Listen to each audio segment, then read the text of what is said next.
Hello everyone and welcome to our Travel Talk Tuesdays with me, Robert, your favorite travel advisor. And today we're going to be discussing why travel is important. And being a travel advisor, I'm very biased to this. I enjoyed traveling before we had the opportunity and privilege to start this company. And we just love to travel. Kyle has studied abroad and lived over in Europe for a couple years. I grew up always traveling. We were always taking adventures with my grandparents, whether that was going up to the mountains to ski or heading down to the beach for just a week. My family's always been really big into travel.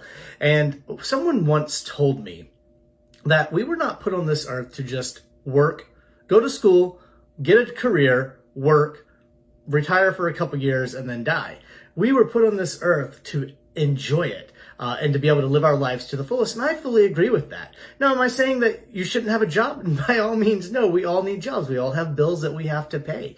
But I think you shouldn't limit yourself on taking those trips. There are a lot of benefits to traveling. And if my eyes move away from the screen, I have a lot of notes on today's topic. So I'm going to be kind of scrolling to make sure I stay on topic. But one of the biggest things I think that travel does for everyone is it's going to relieve stress and it's going to, boost your mental health. How many of us, we dread when that alarm clock goes off in the morning? That alarm clock goes off and we're like, ugh. We crawl out of bed, we shower, we put on our clothes, and we head off to a job to work for somebody else normally. And as soon as we get there, a couple hours into the day, we're like, is the day over yet? I just want a vacation. I just want to go home. I don't want to be here. And don't get me wrong. Some people love their job and they get excited to go to work every day. I don't not like my job, but I love doing this more. I would rather wake up every day and be able to share my day with our amazing clients and all of you out there on our social media and just let you see what we're doing and kind of bring you along with us for the ride, even if you're not able to come. But for, I would say 9 out of 10 people, there's that dread of having to get up and go to work and having to earn that paycheck, so you can keep the bills paid. And that's going to add a lot of mental stress to you. Working all the time takes a toll on a lot of aspects. It takes a toll if you're in a relationship. It usually takes a toll somewhat on your relationship. It takes a toll on you physically and mentally because you have those things in your life that you need to get done. You probably have a list of honeydews or a list of things that you want to be able to get done, and you're not able to do it. So by being able to travel and by being able to take these trips and just decompress for a little bit, it's really going to help improve your mental health, and it's going to help relieve that stress. It has the ability to take you out of that daily routine and put you into new surroundings so you can experience new things and kind of put your body and mind at ease where you can just mentally reset. And I think that's what travel, especially for me, really does. Because there's a lot of times where I'm just reaching that point where I'm almost burned out. And I just need that decompression and just be able to say, you know what, we're just going. We pack up everything, we shut the house down, and we just hop on a plane and we just go. And we get there and we're living life on our terms and on our time. We're not living life on a schedule that somebody else has 9 out of 10 times usually prepared for us. And I've got a good friend of mine. I won't mention names because I don't want to single anybody out, but he's really big into fitness, and I've noticed a lot of his travel that he does focuses around him being able to get away and being able to just enjoy that fitness. And he goes and he takes hiking trips and things like that. So another thing that travel can do for you is kind of help you get in shape. If you're really big into outdoor activities, whether that be hiking or swimming or kayaking, paddleboarding, whatever it is, biking, you can plan a nice trip and be able to really just enjoy that and do what you want and kind of bring yourself back to a whole. You can escalate your fitness. And if you noticed, if you're one person who counts your steps, if you take a trip around Europe or you go to Disney World or something, you're probably going to be knocking out some steps that day. Maybe your average day is only 5,000 to 7,000. You take one of these trips, you can be knocking out 20 to 30,000 steps a day, especially if you like to get out and walk around. We had the amazing opportunity. We were just down in Puerto Rico recently to just really just walk around and be able to see. We love history. We love to just take in that aspect of the old world and see how things have evolved, and being able to just walk around and put those steps in, that was great for us. So if you've loved things like that, traveling is the best way to do it. Kind of getting out of your area code, as I like to say. Because so many people, I think, live their life just, in their county or their area code. They never really experience life. And there's so many beautiful, amazing things on this planet to see and explore. And, it'll go back to my saying that I always say when I close out any of our talks, and that's be sure to see the world before you leave the world. And that's so true. You want to be able to get out and see this amazing planet. You don't want to be laying there on your deathbed and one of your last thoughts are, I wish I could have. I wish I had seen this. I wish I had done this. We're so busy making money, we're losing out on living our life. And we can always make more money, but we can never get back more time. And I think having that time and having those experiences and having those memories really adds value to us. It makes us a better person. I truly believe that. And another thing, go back to that alarm clock we were talking about, is when you travel, you can really increase and perfect your sleep pattern, because now you're not being controlled by an alarm clock. You're not being controlled by someone else's schedule. So you can get that 7 to 8 hours of sleep. If you're traveling in the Mediterranean, maybe you want to take that after lunch nap, which is called a siesta, just be able to lay down and relax and just take in the sounds and the environment. There's nothing more relaxing to us when we are traveling and we're somewhere where there's like a nice ocean scene or a beach, to just find a hammock and just lay down in that hammock and just listen to the ocean. That is so relaxing and peaceful. So it really puts our whole body at ease, and it kind of helps us recenter ourselves around just that amazing opportunity of where we're at and being able to really take it in. And we just love to travel. And I would highly encourage, if you haven't traveled lately, then you probably should get out there and do some traveling. Don't let life pass you by.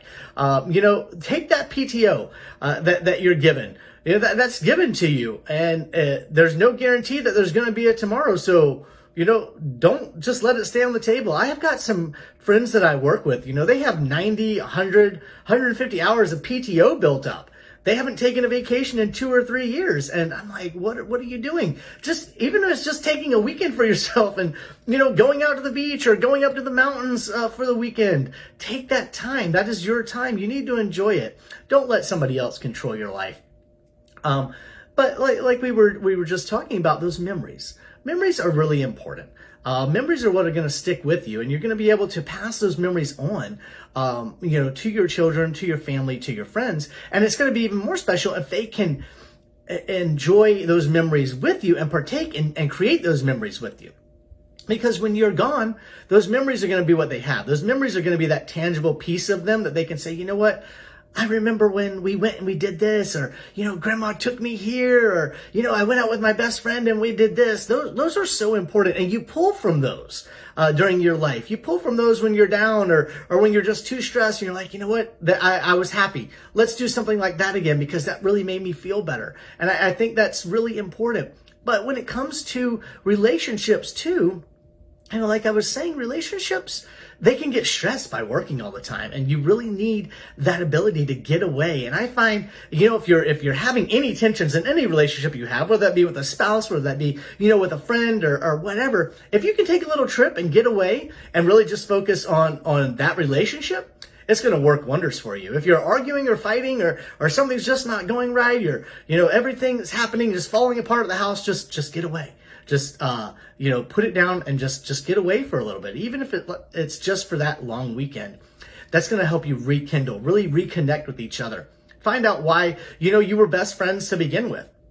And helps you.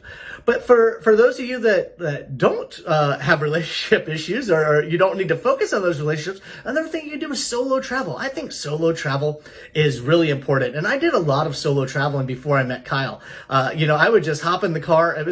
I call it solo. It was usually me and the dog. He is actually down here. You can see him. He's lazy down there sleeping right now. But it was me and the dog, and we would hop in the car and we would just go. We would just, drive down to the Keys, or we'd go up to the mountains, or we would just do whatever, and we just got away. And it really gave me that chance to just recharge my own personal batteries, and have that time that I could just say, hey, you know what? I just need to recenter myself. I need to really just focus on me and really just rebuild up what makes me happy, and become what I like to be. And I don't know if that makes sense, but it makes sense to me. But another thing that travel does is it helps expand your knowledge base and your wisdom. especially, I said we're really big into history. We love to go to St. Augustine, and we love to just explore the old world. And when you do that, you can learn so much that you're not going to learn about in a history book, or that you weren't taught in school. I remember when we just went to Hawaii a couple months back, I learned a lot about Hawaii that I was never taught. They never taught me these things in Hawaii. And as we were going through the island, we were meeting people, we were having conversations, and we were experiencing things. I was learning so much about the culture that I never knew. So being able to travel, you can really just build your knowledge and your wisdom of the world. And that's what I like to consider. When people say they are worldly, I want to believe that it's because they have traveled and they have experienced the world, not because they've read it in a book somewhere. But life is short. Life is very short. None of us are guaranteed a tomorrow. And I think with life being so short, we don't need to let opportunities pass us by. If you have the opportunity to go somewhere, maybe you're invited away on a trip, don't just say, I have too much going on at home, or I really can't afford to make the time to do this. I would flip it around and say, can you really afford to not make the time to do it? Take that trip, experience that. It's going to do wonders for yourself. Traveling is, I do not think there is one person on this planet who has come back from a trip and goes, you know what, I really wish I stayed at work. I really did not enjoy traveling. And if you are that person, well, kudos to you. I am not. I come back from a trip and I go, when's the next trip? I'm ready to go. I don't want to go back to work. I want to continue to travel and do things. So that's kind of just short and sweet what I wanted to talk about today. Travel is very important. And us as travel advisors, we are here for you. We are here to help make a trip, whether that is small or large, whether that is a cruise, a plane trip, a train trip, a hike across America, whatever it is, we're here for you. We're here to help you. We have the knowledge base, we have the contacts, and we have the resources to help make an enjoyable experience for you so that you can live your best life. And as always, as I said before, be sure you see the world before you leave the world. Thanks, guys. Talk to you next week.